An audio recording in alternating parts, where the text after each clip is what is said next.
Hi there, it's good to see you again. Once again, for those people who do not know me, I'm Soon Seng, your friendly real estate consultant with more than 10 years of experience. At the same time, I'm an SG Backstreet Boy because I'm born in a poor family. Now, today the topics that I'm going to share with you is a little bit different from the usual topic I've shared. It's the 6 important tips that you must know if you're age 50 and above. Now, of course, if you're 45, it's also applied to you. Now, before I continue, once again, I want to put a disclaimer that whatever things that I shared is purely educational basis. So altogether, there are 6 important tips. So I'm going to break down this video into 2 parts so it's more easily digestible and the video will be short. Now, the first thing that you need to know is loan to value and also loan tenure. Now, these two go hand in hand. Now, loan to value, in short, we call LTV. Loan tenure will be loan tenure. Now, I just want to give you a typical example. Now, assuming you are age 50, okay? Now, if you are buying a property, let's say we use it as 1 million. So, if you are going with a bank loan, so if you're going for a bank loan for 15 years as a loan tenure with your LTV set at 75%, now your deposit will be of course 50,000 with another 200,000 either cash or CPF, and your monthly payment will be around 4,588. So using the normal calculation. But what if you would like to, you don't want to pay so much in terms of monthly, and you like to stretch your loan tenure to 18 years. Now, in this case, now your loan to value LTV, okay, will be higher. Will be lower. Now will be at 55%. That means, in other words, you can only loan 55% of your max purchase value. So we still use the example of 1 million.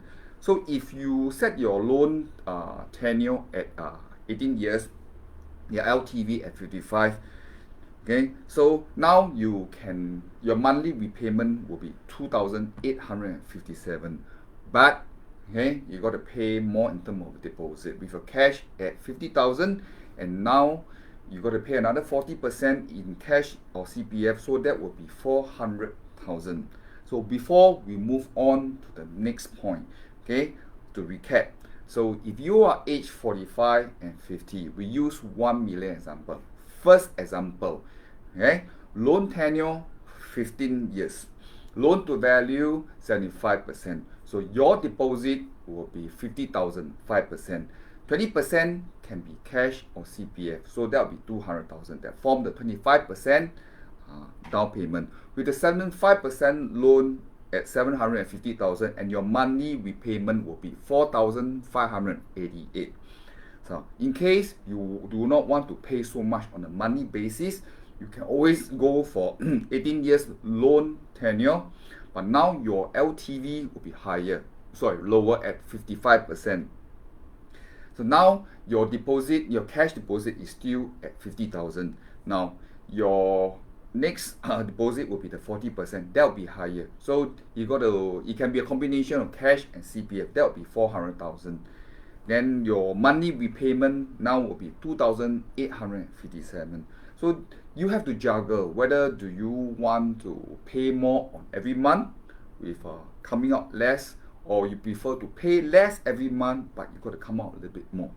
Okay, so in case you would like to have alternative opinion to find out more about the loan to value or deposit, go to www.sbbcode.com. Now we move on to the next point, which I think is a little bit taboo, which are freehold versus leasehold.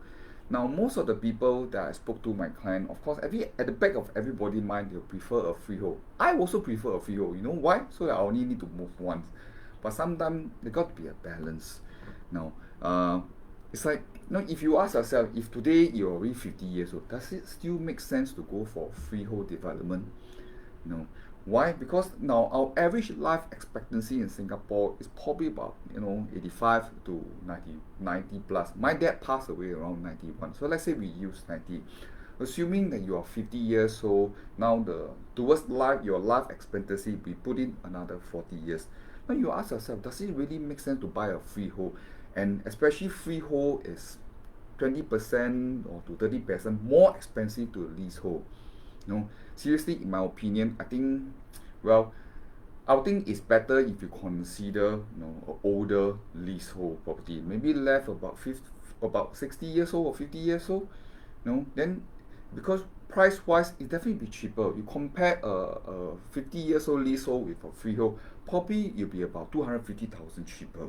So it could be a 3-bedder for freehold 1.5 mil versus a 1.2 mil leasehold. So in that case, I think, yeah, probably you should consider going for the 1.2 million leasehold. And the second thing is that a lot of our clients that spoke to, where freehold is concerned, is more of a legacy planning, that you want to pass your freehold property to your next generation. But those youngsters that I spoke to, most of them, they don't want to inherit the freehold property from their parents. Really. Okay, I don't want to mention any freehold property, but most of the time the freehold facade are not well maintained as compared to the leasehold. And compared to leasehold, usually it's more easy to employ a leasehold as compared to a freehold. So in case you want to find out more about this freehold versus leasehold aspect, go to www.sbbcode.com. And the last point that I want to touch on today is size. Now, you ask any Singaporean, their preference is they want to buy an apartment, condominium that is spacious. Who doesn't? I also like, But seriously, you ask yourself, now if today your kids are still young, they are in their teens, yes, it does make sense. Let's say a husband and wife together with 2 children, then probably you'll be looking at around 1,004 to 1,005. That will be very spacious. That probably will be a 3-bedder plus a study room.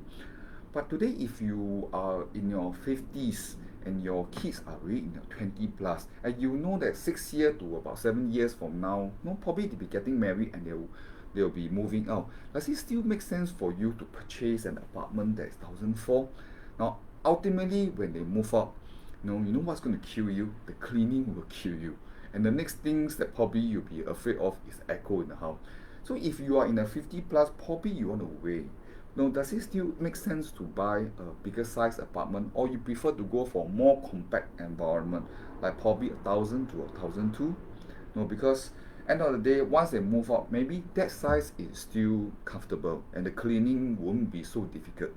So I think, yes, I've come to the end of my sharing. So to recap, so if you are age 45 to 50 and you are planning to buy an apartment, okay, there are 6 tips today. I've shared 3 things. Now the first is, of course, is your loan to value and loan tenure. Now you have to ask yourself which is better. Should you go for a normal tenure and pay more every month, okay, but at the onstart you pay less deposit, or you prefer to go and you prefer to pay less every month, but you could pay more deposit at the beginning. So this is something that you got to balance out. Now the second point that I touched on is freehold versus leasehold. Does it still make sense to buy freehold when you're already age 45 to 50? Now the third one will be size. Whether does it make sense to buy a bigger size apartment? So in case you want to find out more, go to www.sbbcode.com. So I've come to end my sharing. If you like my sharing, give it a like. Put down a comment, forward to a friend, leave a question, and I'll try to answer your question to the best of my ability.